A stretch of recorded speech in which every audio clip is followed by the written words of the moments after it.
ये radius of gyration यानी rotation का ये क्वेश्चन है और नीट 2024 के अंदर ही आया हुआ क्वेश्चन। ये भी 2024 के अंदर और ये भी 2024 के अंदर, ये भी और ये 5 क्वेश्चन आपको 5 से 10 मिनट लगेगा। ये तो मैं 2 मिनट में भी करा दूं, लेकिन 5-10 मिनट लेंगे, ठीक है ना। सबसे पहले क्या बोल रहा है, radius of gyration of a solid sphere of mass 5 kg about x y is the 5 meter। यानी सिंपल में बोल रहा है कि सर रेडियस ऑफ गायरेशन कितना बोल रहा है k, और k का वैल्यू कितना बोल रहा है 5 बोल रहा है। कहाँ से sir, x y about the x y axis is the 5 meter as shown in the figure। और फिगर कौन सा है, ये x है, ये y एक्सिस है, यानी एक सॉलिड स्फीयर है, x y एक्सिस कौन सा है, सॉलिड स्फीयर, ठीक है ना। 5 क्या दिया सर, रेडियस ऑफ गायरेशन दिया है 5 in the radius of sphere is 5, यानी रेडियस ऑफ स्फीयर, रेडियस कितना दिया है r कितना है 5x/√7। Then the value of x, और इसी x का वैल्यू निकालना। देखो ये पैरेलल एक्सिस थ्योरम का होता है, ये क्वेश्चन ही है कि सर यहाँ ये जो एक्सिस है इसके टेंजेंट से पास हो रहा है, और इसके टेंजेंट से पास हो रहा है, तो यहाँ पर पैरेलल एक्सिस थ्योरम का हम यूज करेंगे, जिससे हम मोमेंट ऑफ इनर्शिया यहाँ का निकाल पाएंगे। अगर हमें मोमेंट ऑफ इनर्शिया यहाँ का पता चल जाए तो हम आसानी से रेडियस ऑफ गायरेशन को बैलेंस करेंगे और वहां से हम r का x का वैल्यू निकाल लेंगे। यानी सर I x y यानी moment of inertia about the x and y axis is क्या होगा, सबसे पहले जहां से पास हो रहा है ये कौन सा है, सॉलिड स्फीयर, और सॉलिड स्फीयर का मोमेंट ऑफ इनर्शिया होगा कितना सर 2/5 mr², ठीक है। लेकिन ये एक्सिस इसके टेंजेंट से पास हो रहा है, तो यहां पर लगाएंगे पैरेलल एक्सिस थ्योरम, यानी इसके सेंट्रल एक्सिस से हम एक एक्सिस पास कर लेते हैं और ये कितना लेते हैं, रेडियस r ले लेंगे, तो ये क्या हो जाएगा mr², यानी हो जाएगा 7/5 mr²। ये क्या हमें मिल गया sir, moment of inertia about x and y axis, ठीक है। अब ये हमारे पास मोमेंट ऑफ इनर्शिया मिल गया, अब इसी को किससे बैलेंस करना है, m²। तो मास से मास क्या हो जाएगा, खत्म हो जाएगा, 7/5 xr radius of the sphere 5x/√7 तो 5x/√7 का होल स्क्वायर बराबर k², और k² का वैल्यू कितना है 25 हो जाएगा, है कितना 5 है, और k² करेंगे तो 5 हो जाएगा, यानी 7/5 इंटू 25 x² बराबर 25।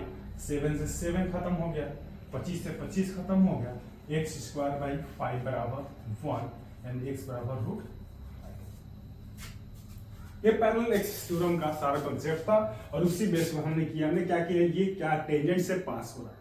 अगर एक्सिस सेंटर से पास होता तो सिर्फ हम लिखते 2/5 mr², but this axis passes through the tangent of the solid sphere, so we can use there the parallel axis theorem mechanism and can easily find the moment of inertia about the axis x and y जो हमारे question में दिया हुआ है। तो हमारे पास ultimately answer क्या मिलेगा, this is the first question, ठीक है ना। इसको करना है, और ये wired in a horizontal plane by the means of the stream with an initial speed of omega rpm, revolution per minute, and tension in the string T, and when the speed increases become 2 omega while keeping the same radius, then find out the tension। ये simple, बहुत simple question. Sir एक Bob है, इसका मास क्या है m है, इसका length कितना है, लेंथ कुछ दिया है, रेडियस क्या बोल दिया, सेम बोल दिया, यानी मान लो रेडियस क्या है r है, और यहाँ पर है हिंज है, रोटेट हो रहा है कितने से सर, ओमेगा rpm से। और जब इस बॉब को आप ऐसे घुमाएंगे, तो इस स्ट्रिंग के अंदर एक टेंशन क्रिएट होगा, वो टेंशन कितना क्वेश्चन बोला है, t बोला है। और फिर बोल रहा है कि जब हमने क्या किया, स्पीड डबल कर दिया, 2 ओमेगा कर दिया, और मास क्या है सेम और रेडियस क्या है सेम। तो सर इसके अंदर टेंशन क्या होगा, यही क्वेश्चन पूछा है। तो हम जानते हैं टेंशन क्या है, फोर्स है, फोर्स बराबर क्या हो गया एम ए। ध्यान दो, इसको डिराइव करना सीखो ताकि तुम्हारे याद करने का तरीका सॉरी जो भी कंफ्यूजन है खत्म हो जाए। ए क्या होगा, जब सर्कुलर मोशन ए के लिए हम क्या लिखते हैं एम ओमेगा स्क्वायर एक्स लिखते हैं। तो एक्स जगह पर क्या आर हो जाएगा, रेडियस आर होगा, तो टी क्या किसके बराबर हो जाएगा m omega square r. R क्या है सेम है, ये क्या है सेम है t, directly omega square. Initial condition में क्या है ओमेगा स्क्वायर है और टी डैश हमें निकालना है, तो क्या हो जाएगा 2 ओमेगा का स्क्वायर हो गया। तो टी अपन टी डैश बराबर 1/4 बराबर 4। ठीक है, ये दूसरा नीट का क्वेश्चन, इसमें कुछ नहीं कर रहा, टी डायरेक्टली हमने कर दिया आगे 4t। दूसरा answer moment of inertia of a thing rod about an axis passing through its midpoint is and the perpendicular to the rod and is 2400 gram centimeter square. Then the length of the 400 gram mass rod is in. इसमें length बोला है sir, एक rod है, ठीक है, rod है, ये axis इसके मिड पॉइंट से पास हो रहा है, कहाँ गया through its mid point and second is perpendicular to the rod, और इस रॉड के परपेंडिकुलर पास इसी एक्सिस पे इसको रोटेट कर रहे हैं। अब रॉड के लिए हम जाते हैं moment of inertia when axis passes through it's one and is ml²/3, but in case of midpoint when x passes through the midpoint and perpendicular to the rod is will be ml²/12 होगा। यही तो होगा। अब देखो यहाँ per unit जो है ये इंपॉर्टेंट है, 24 ग्राम सेंटीमीटर स्क्वायर एंड यहाँ पर 400 ग्राम, यानी हमारे पास जो लेंथ आएगा सेंटीमीटर है, तो लेंथ भी किस में आएगा सेंटीमीटर में आएगा। तो सिंपल है, मोमेंट ऑफ इनर्शिया इसके लिए क्या हो जाएगा आई बराबर ml²/12। क्लियर। अब इस क्वेश्चन में क्या क्या मेंशन है sir, moment of inertia 2400 gram centimetre square is given in this question, so we can write 2400 gram. Unit लिखना है लिख लो, आसानी से कैंसिल हो जाएगा। चलो यूनिट के साथ लिख दे रहा है, 2400 ग्राम सेंटीमीटर स्क्वायर बराबर मास कितना है 400 ग्राम, 400 ग्राम लेंथ स्क्वायर डिवाइडेड बाय 12, यही होगा ना। 2 0 खत्म, 4 एकम 4, 4 6 24, यानी 6 सेंटीमीटर स्क्वायर बराबर क्या बचा, ग्राम से ग्राम खत्म, एल स्क्वायर डिवाइडेड बाई 12, यानी एल स्क्वायर बराबर 72 सेंटीमीटर स्क्वायर, एल बराबर क्या रूट कितना हो जाएगा 8 8 14 8 9 8, यानी 8 पॉइंट समथिंग हो जाएगा। इसका निकालना ना 8 पॉइंट कितना 4 के करीब आ जाएगा, 4 या 5 के करीब आ जाएगा।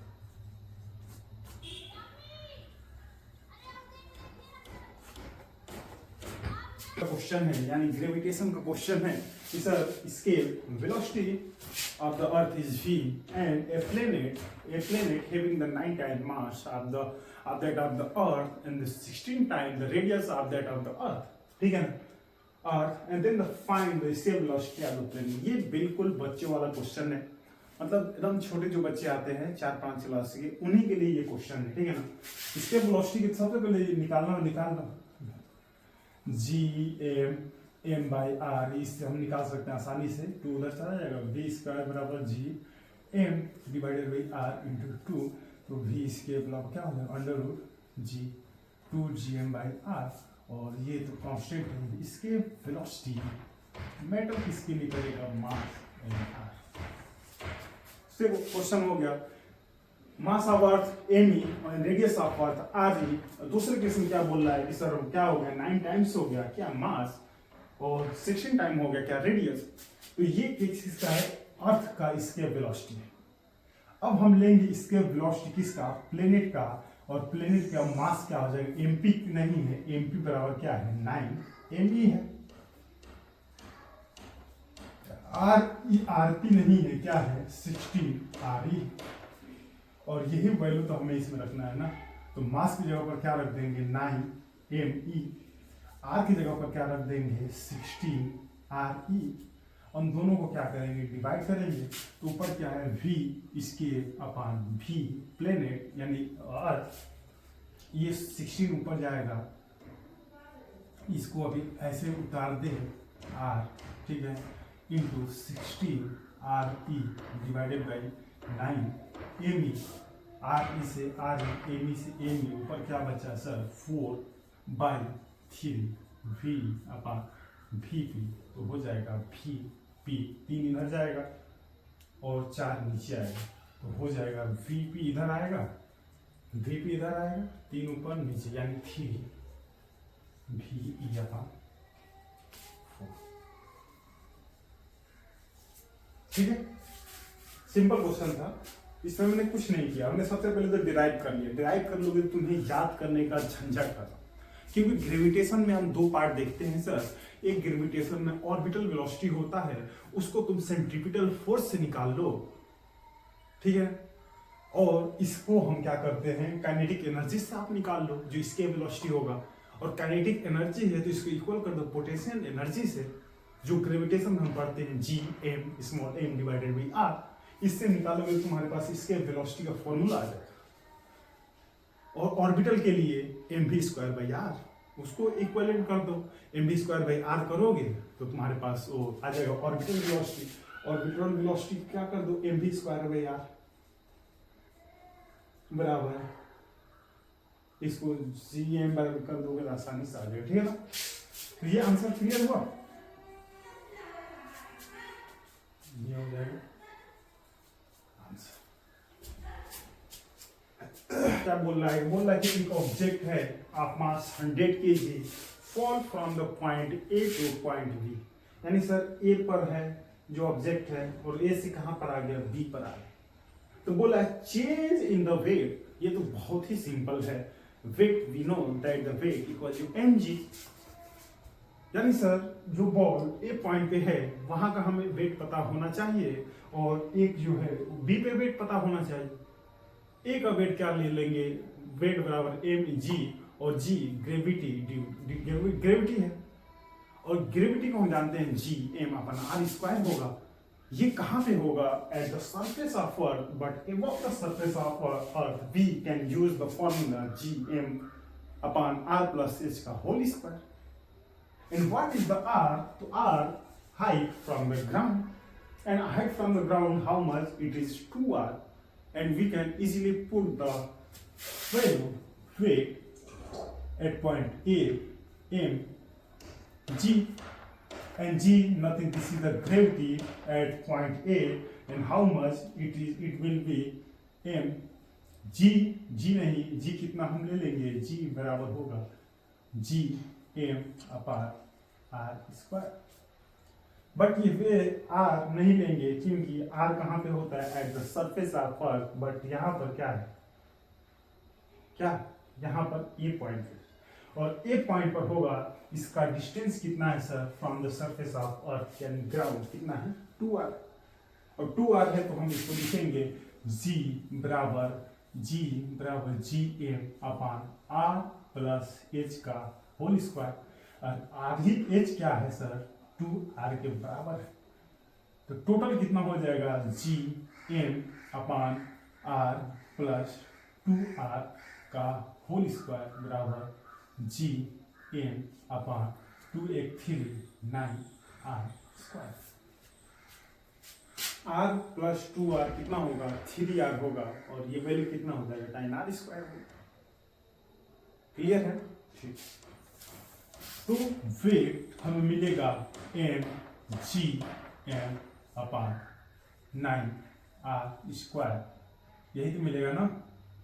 और इसको हम क्या लिख सकते हैं, स्मॉल g, यानी लिखेंगे mg/9। ये हमारे पास पहला फॉर्मूला मिला। इसका sir weight at the surface, weight at the height from the ground is a, यानी ग्राउंड से जो हाइट है ए पर, वहां का हमें मिल चुका है। दूसरा, जब हम बी पर लेंगे तो बताओ टोटल हाइट कितना है, 2r है, बट ऊपर से r/2 है, तो ये हाइट कितना हो जाएगा बचा हुआ 2r - r/2, तो 2r कितना होगा, 2r - आर बाई 2 हो जाएगा। यही तो होगा ना, 2r में से r हटा दो तो क्या बचेगा 4r माइनस आर बाई 2 बराबर 3r/2। ये हाइट हमारे पास बचा। कहाँ तक का सर? बी पॉइंट का। और यहाँ का हमें सिर्फ वेट मिल जाए तो हम दोनों का माइनस कर देंगे। Weight at point b minus weight at point a, we can easily calculate the change in the weight. Okay, ठीक। तो वेट ये बी पर हमें मिल गया कितना, mg/9, और वेट एट ए पर हम लेंगे, सॉरी बी पर लेंगे, ये ए पर है ना, बी पर लेंगे होगा m, ये क्या हो जाएगा Gm/r प्लस 3r/2 का होल स्क्वायर होगा। इसको इधर आराम से तुम सॉल्व कर सकते हो। 3r/2, 2 इधर जाएगा तो हो जाएगा 5r/2। यही तो बचेगा ना।